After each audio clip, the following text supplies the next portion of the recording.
It takes parents whose authority is not undermined by a meddling socialist government as what we have now in Washington. That's what it takes. And so we have had the Chicana movement and the feminist movement and, of course, the homosexual movement. And I've already told you how much influence they have now in our public schools. And not only that, throughout our society. Whoever would have thought that we would have to define marriage? And this is what they've done to us. But most importantly, and the one that really, really irks me more than any others, is the black movement. And isn't it ironic that the very group of people who were brought to America as slaves are being used today to enslave all of Americans? Now that really hurts me, being a member of that race and seeing how this happened. Now I have to tell you, I really don't remember going from being colored to Negro, but I grew up in the 40s and 50s as a Negro. It wasn't anything denigrating to us. All it meant was that our ancestors were brought to America through the slave trade from Africa. So we didn't think anything negative. We still looked forward to the American dream, and America was home to us. We thank them for coming over here. I know I do. I'm sorry how they came here, but I thank God that they did come. There's no way in the world I would want to be any place on the African continent today, which is something else. Here you have our young children being told that they're African Americans, and you ask them what country they're from, and they don't even know Africa is a continent and not a country. And that's the kind of lies that's going on in our government schools today, and it's being promoted by these political groups. Because all of these groups I mentioned to you all work together. They support each other. If they're having a rally, they all come. Or if they're standing together on an issue, whatever the issue may be, affirmative action, illegal immigrant, doesn't matter. They all coalesce as one.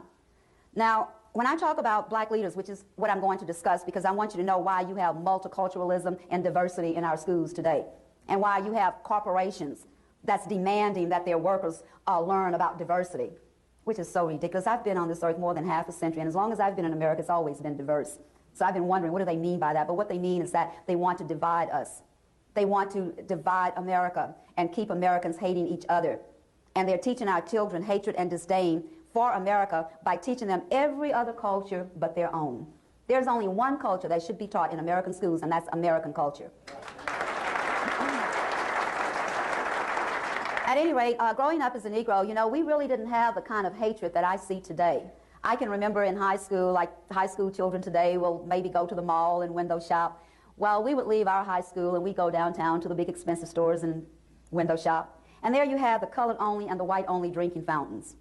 And I can remember well, you know, in high school, you're little rebels anyway, so we would drink from the white fountain, and the sales clerks would say, now, you know you're supposed to drink colored water. And we'd say, if we wanted colored water, we'd drink Kool-Aid. And they would laugh. We'd all laugh about it. But if you would listen to the black leaders today, you would think we were lynched for not drinking out of the colored only fountain. And I'm saying that to make the point that even though you had laws that separated the people, segregation, Jim Crow laws, the people themselves did not hate each other the way our children are being taught to hate other races today. And that is the difference. And that's how I grew up as a Negro. But then when I was leaving college, and then in the 60s, our name was changed to Black Americans. And the reason for that, that was the height of the black political movement. And so all of us then were to show that we acted as one, whether we were colored or Negro or black. So from then on, we became known as Black Americans. Well, then when the media began to cover the fight against apartheid in South Africa, the Reverend Aunt Jesse Jackson called a press conference and told the media from now on, refer to us as African Americans. That's how we became African Americans. And the purpose for that was so that all of us would be in goose step with the African National Congress. Simple as that. But again, look at what it has done to our children and in our schools. In some of our public schools, in these so-called inner city schools or minority schools, you would be hard-pressed to find Old Glory flying in the classroom at all. But you will see foreign flags, and for us, they make up a flag. And they call it an African American flag. They make up an African American Pledge of Allegiance. They make up a culture, and I'm talking about Kwanzaa, a made-up culture.